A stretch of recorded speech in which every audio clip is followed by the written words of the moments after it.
Jai Boroharini! Jai Boroharini! We want justice! We want justice! Epsilon live!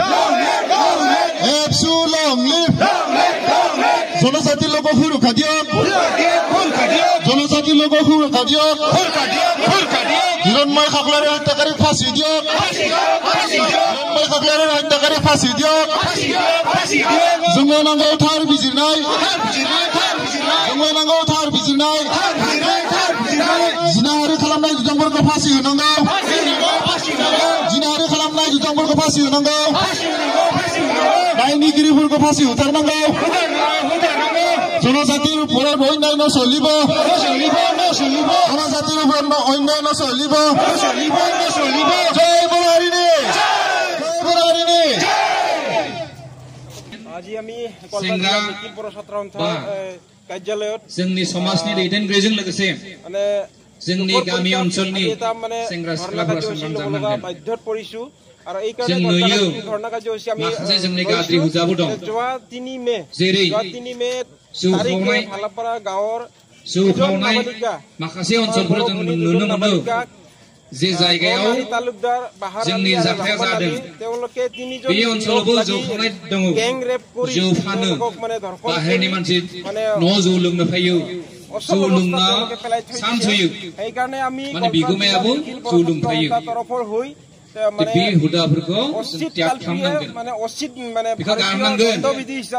जौ लों जौ खाव আমি মানে দাবী জনাইছো আমাৰ দাবী বাহিৰনি মানসিকো দাবী তেওঁলোকে ফান্নাইজों लोगोसे ফাঁসিত মানে জৌ লোंनायखौ তেওঁলোকক আমি ফাঁসি দাবী জনাইছো আৰু এই কাৰণে ফাঁসি দাবী জনাইছো बे मोनसे गाज्रि যিজন মেন गाज्रि मोनसे जोंनि हुदा दं ব্যক্তিয়ে बे हुदाखौ जों 2023 বৰ্ষৰ ডিসেম্বৰ মাহত সেইখন ভালাপাৰা গাঁৱৰ এজন নাবালিকা ক্লাছত পঢ়ি থকা এজন নাবালিকা প্ৰথমবাৰ মানে দৰ্শন কৰাৰ পিছত তেওঁক মানে জেলৰ পৰা ওলাই আহি আকৌ দ্বিতীয়বাৰ তেওঁ মানে ভালাপাৰা গাঁৱৰে দুজন নাবালিকাক ধৰ্ষণ কৰি সেইকাৰণে আমি গোৱালপাৰা জিলা নিখিল বৰসংঘৰ লগতে গোৱালপাৰা জিলা বড়োভাষী ৰাইজ আৰু গোৱালপাৰা জনজাতীয় সংগঠনৰ সমূহ আমি দাবী জনাইছো তালুকদাৰ বাহাৰ আলী আৰু ৰহমান আলী তেওঁলোকক ফাঁচি দিব লাগে লগতে এই 3 তাৰিখৰ ঘটনাটোৰ লগত সংগতি ৰাখি খবৰটো পাই ভালাপাৰা গাঁৱৰ মানে যুৱকসকলে বৰ্ণালী তালুকদাৰৰ ঘৰত খবৰ ল'ব গৈছিল তেওঁলোকে পৰিয়ালৰ লগ লাগি ভালাপাৰা গাঁৱৰ তপন দৈমাৰী আৰু হিৰণময় খাকলাৰী আৰু তেওঁলোকক চোকা অস্ত্ৰৰে কিছুমানক গুচি হানি পেলালে আহি 5 মে আবেলি যেতিয়া তেওঁলোকে খবৰ ল'ব গৈছিল তেতিয়া মানে তপন দৈমাৰীক মূৰত কাটিছে তাৰপিছত হিৰণময় খাকলাৰী যিজন এতিয়া মানে প্ৰাণ আহুতি দিব লগা আছে তেওঁ মানে ডাঙৰ কোঠাত ডিঙি কাটিছিলে তাৰপিছত শেখৰ আলী আৰু পাৰমিনা বেগম তেওঁলোকে মিলি হিৰণময় খাকলাৰী ভাইটিক স্পিডৰ পৰা দেগাৰে খুচি হানি মাৰিছে তেওঁক মানে পঠাৰ পিছত আমি কিন্তু তেওঁক মানে বচাব নোৱাৰিলো 17 তাৰিখে তেওঁক মৃত্যুবৰণ কৰিব লগা হ'ল সেইকাৰণে আমি এই যে কাণ্ড ধৰ্ষণ কাণ্ড আৰু যি মাৰ্ডাৰ কাণ্ড ইয়াক আমি গোৱালপাৰা জিলা নিখিল ছাত্ৰ সন্থাৰ তৰফৰ পৰা ধিক্কাৰ জনাইছো গৰিহণা দিছো আৰু আমি অসম চৰকাৰৰ মাননীয় মুখ্যমন্ত্ৰী ডক্টৰ হিমন্ত বিশ্ব শৰ্মাৰ আমি দাবী জনাইছো সকলোৰে পৰা প্ৰথম শাস্তি তেওঁলোকক দিয়াই স্বৰ্গীয় হিৰণময় খাকলাৰী বাৰে जों जाहाथे रायजो राजा नोंथांमोन दिनैनि बे साना जोंनि थाखाय मोनसे दुखुनांथाव सान जाय सानाव जों दिनै फंबाय रंसारि हिरणमय खाकलारीखौ ज'से उनाव जों बिबार बावगोन जों फंबाय हिरणमय खाकलारी 23 बोसोर जानाय फंबायखौ जों मानो खोमानो गोनां जादों आरो मानि कारणे जों दिनै बेवहाय गावनि नखरनि खामानिफोरखौ दोननानैब्लाबो दसे सम बेवहाय जों नुजाफैदों मानि थाखाय बेनि कारनखौ नोंथांमोना साफ्रोमबो मिथिनांगोन रायजो राजा नोंथांमोन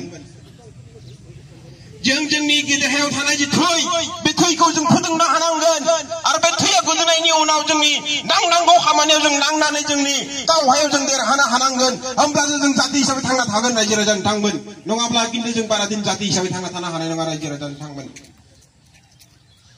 दाखालि थांनाय 2023 सननि जि राज मेला बे राज मेलानि समाव बे भालापारा गामिनि सासे क्लास 8 आव फरायबाय थानाय बर' मिडियाम दुधनৈ हाइ स्कुलाव फरायनाय बिनानाव सासेखौ बै ताङाबारि गामिनि धनालि तालुकदार होननाय सासे कालप्रिटा राजफुजानिफ्राय लांनानै हरफा लाबथिंदों हरफा हरसे माने लाबथिंदों जों हरसेवा भालापारा गामिनि रायजो राजाया हरसे नागिरदों हरसे नामायदों मोनाखै हराव सलन्तपारा अभयापुरी गवालपारा बायदिसिना जायगायाव जों नागिरदों लकेशन ट्रेक खालामदों मोनाखै अखानायै जों खबर मोनदों जे बिथांमोना सलन्तपारा बबेबा गामि सिङाव दंमोन जों नागिर थाङै थाङैनो बै नन्देश्वर होननाय जायगायाव लोगो मोनदों बिसोरखौ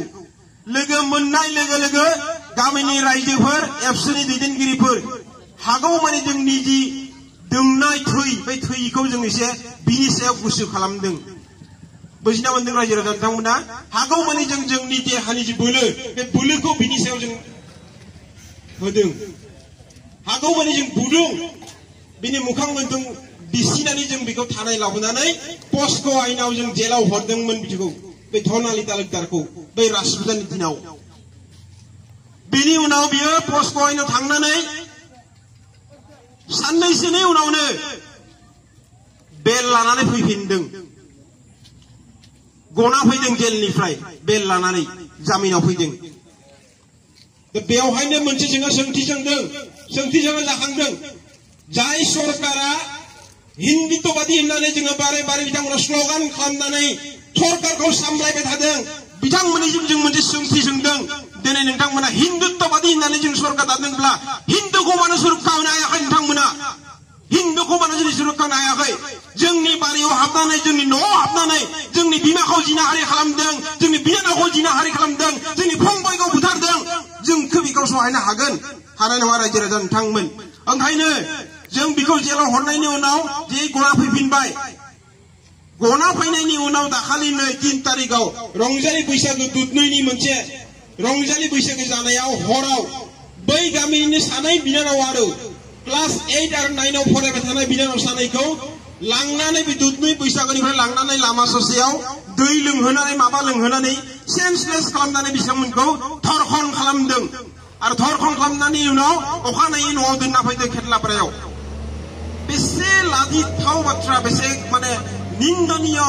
बेसे माने गरिहना होनांथाव माने होनो गोनां बाथ्रा सानै बिनानावखौ धर्षण खालामनानै न'सिम दोनना फैदों जोंनि रायजो राजा रावबो मिन्थिया मानो जानो मोनदों बेबायदि बारे ओंखायनो रायजो राजा नोंथांमोन जों एसे एवारनेस जानांगोन जों सजाग जानांगोन बिमा बिफाया सजाग जानांगोन गावनि गथ' बहा थांदों गावनि गथ' मा मावदों सोरदो थांदों मानो थांदों बेखौ जों एसे सजाग जानांगोन 3 तारिखआव जाबाय घटनाया 3 तारिखआव जानायनि उनाव मोनाबिलि 4 तारिखआव मोनाबिलियाव मोनसे जों फट' नुबाय बै बिनानाव सानैनि जों मोनसे फट' नुबाय लाजिनो गोनां मोनसे फट' जाय फट'खौ जों बुंथावा बिमा माहारिनि सिगाङाव ओरैबायदि मोनसे गाज्रि नुथाय जों नुबाय नुनायनि उनाव भालापारा गामिनि सेंग्राफोरा बै बिनानाव मोननै सोंहैबाय बे फट'आ नोंसोरनि नंगौना नङा बिनानाव सानैया स्वीकार खालामबाय नंगौ जोंखौ दुधनैनिफ्राय लाबोनानै ओरै खालामनानै जों जायगासिम सफैनायाव जों जेबोखौनो मिन्थिया सेन्सलेस दुधनैयावनो माबा लोंहोदोंनो गोदै एसे दैजों मा लोंदों बिनि उनाव सेन्स गैया जाबाय जायगायाव थांना जेबो मिन्थिया जेब्ला न'आव सहैयो होमब्लासो बिसोर मिन्थियो बेनि उनाव खबर मोनदोंमोन कनफार्म जानायनि उनाव थानायाव एफआइआर होबाय थानायाव एफआइआर होनायनि उनाव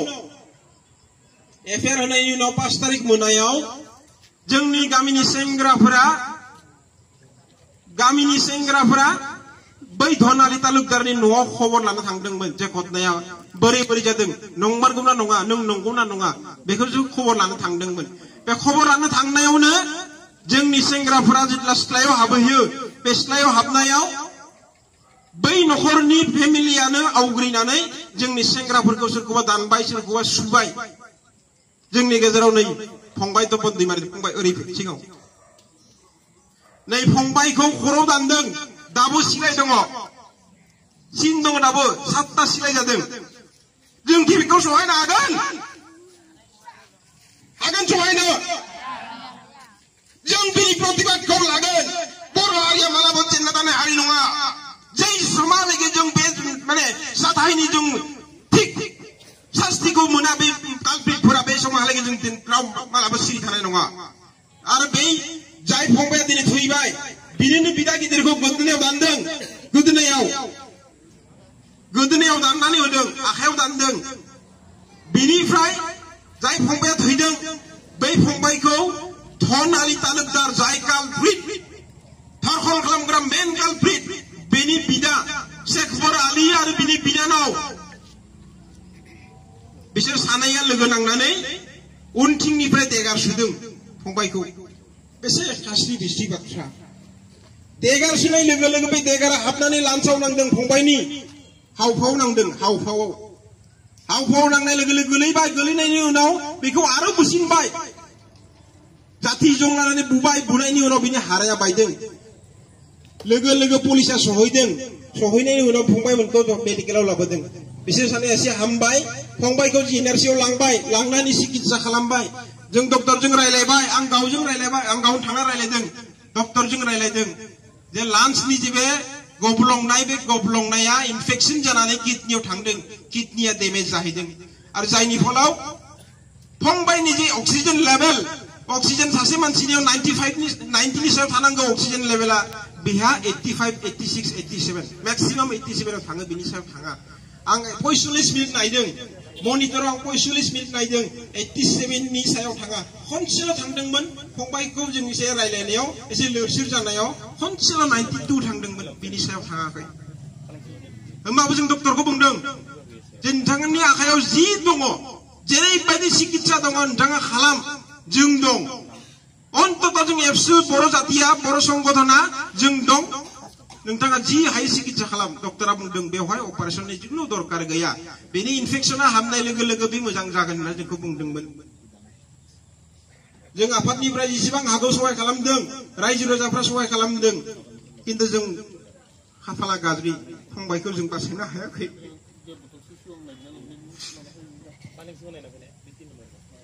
जायखिजाया रायजो राजा नोंथांमोन बेनि प्रतिबादा दिनैनिफ्राय जागायनानै जेब्लासिमहालागै बै कालप्रिटफ्रा शास्ति मोना बै समसिम जोङो गणतान्त्रिक भाबे आन्दोलन खालामगोन आरो गणतान्त्रिक भाबे आन्दोलन खालामनायनि उनावबो जों जुदि बिनि उसित बिसारखौ मोना होमब्ला किन्तु जों बेलेग लामा लागोन कारण बर' हारिया रावनिबो सिङाव थानाय हारि नङा आं बार बुंदों जों अस्त्रधारि हारि मोनसे अस्त्र लानानै जों दावहा नांबोनाय हारि मोनसे प्रयोजन जायोब्ला जों अस्त्र लाफिनगोन बे मन्चनिफ्राय दिनै आं बिथांमोनखौ सकिनि होदों प्रयोजन जुदि दरकार जायोब्ला जों अस्त्र लाफिनगोन आखायाव होमब्लाबो जों कुनु दिन जेनना थानाय हारि नङा रायजो राजा नोंथांमोन बेसे दुखुनांथाव बाथ्रा जोंनि हायावनो जोंनि बारियाव थानानैनो ट्राइबेल ब्लेक ब्लकआव थानानैनो जोंनि न'आव बारे आक्रमण खालामगोन जोंनि बिमाखौ जिनाहारि खालामगोन बिनानावखौ जिनाहारि खालामगोन फंबायखौ देथारगोन बुथारगोन सुथारगोन कुनु दिन जों सहायनो हानाय नङा रायजो राजा नोंथांमोन दिनै जों नोंथांमोना जेरै लोब्बा लैहोर फैदों उन समफोरावबो जों नांगौ समाव नोंथांमोनखौ जों मोनगोन दिनै जोंनि बे ओनसोलाव गोबाङानो मोनथियाखै किन्तु सारा आसामनि बर'नि संगठनफोरा दिनै बिथांमोनखौ खबर लाना फैदों आरसुआ खबर लादों गरखाया खबर लादों